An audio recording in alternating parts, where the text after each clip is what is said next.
Je m'appelle Simon Seban, je suis en Master 2 en gestion de l'environnement et développement durable. Avant ça, j'ai fait une licence d'économie-gestion. Je dirais 3 principales raisons. La première, c'était l'alternance. Proposer une formation professionnelle, couper un peu de la licence classique où j'avais du mal à avoir cette relation avec le monde professionnel où on ne nous lançait pas du tout dedans. Il y a le fait d'être à Nice, parce que je voulais absolument trouver un master au bord de la mer, parce que j'aimerais plus tard travailler dans le milieu maritime et donc commencer à fréquenter les acteurs de ce milieu-là.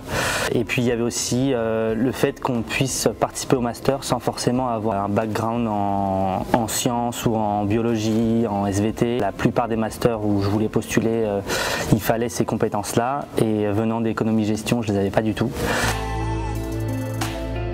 Je suis dans une agence de relations presse-communication, donc l'agence 14 septembre. Je fais de la RSE. C'est vraiment regarder en fonction du contexte climatique et sociétal des années actuelles et des années à venir. Essayer de calquer les objectifs de l'entreprise sur ce contexte-là et donc réfléchir sur qu'est-ce que sera l'entreprise dans 5 ans, comment se formera le monde de la communication dans 5-10 ans en fonction des attentes sociétales, des normes en vigueur qui vont évoluer. On est en train du coup de créer la raison d'être de mon entreprise et on est en train de devenir entreprise à mission. Donc c'est justement de se donner des objectifs en plus de l'objectif de lucrativité.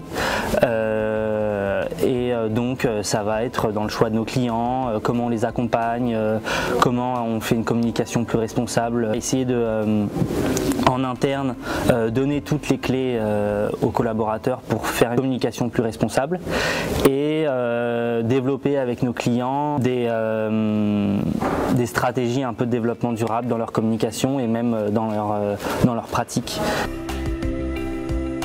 Je l'ai mûri ces 2 années d'université.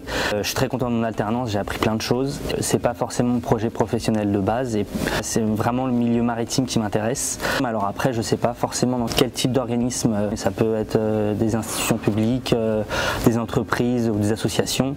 Et ce serait chargé d'études en environnement, environnement côtier, de la biodiversité marine, la gestion des côtes principalement. Et du coup, comme mon alternance n'est pas dessus, il y a assez peu pour l'instant de documentation et de formation dessus, même si sur le master on en a quand même quelques-unes. Je voulais calquer mon mémoire sur mon projet pro et du coup je fais mon mémoire sur l'impact du changement climatique sur la gestion des côtes et notamment avec un focus sur la région PACA. Et donc voilà, j'ai décliné les rapports du GIEC, les rapports scientifiques aux politiques locales et des collectivités.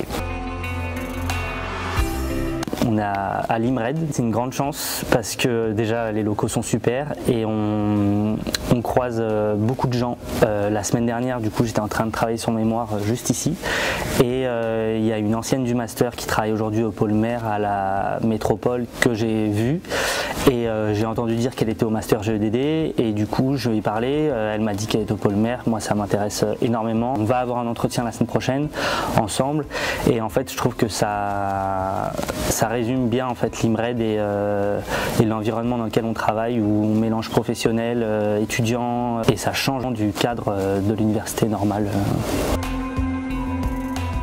Même si vous n'avez pas de formation en environnement ou en biologie, n'ayez pas peur de postuler. Faites confiance à votre licence ou à vos études antérieures. Surtout, essayez de savoir un peu dans quel milieu ça vous intéresserait de faire votre alternance, parce que vous allez quand même passer du temps. Moi, j'ai réussi à trouver mon alternance grâce à LinkedIn. Et en fait, c'est vraiment petit à petit, en m'abonnant à des pages auxquelles je m'intéresse, des newsletters, j'ai un peu créé un réseau autour de ça. Et je suis en permanence plein d'informations dessus, des offres d'emploi, on rejoint des groupes, des personnes qui peuvent nous envoyer des messages. Il ne faut pas hésiter à démarcher les gens, généralement ils sont plutôt bienveillants.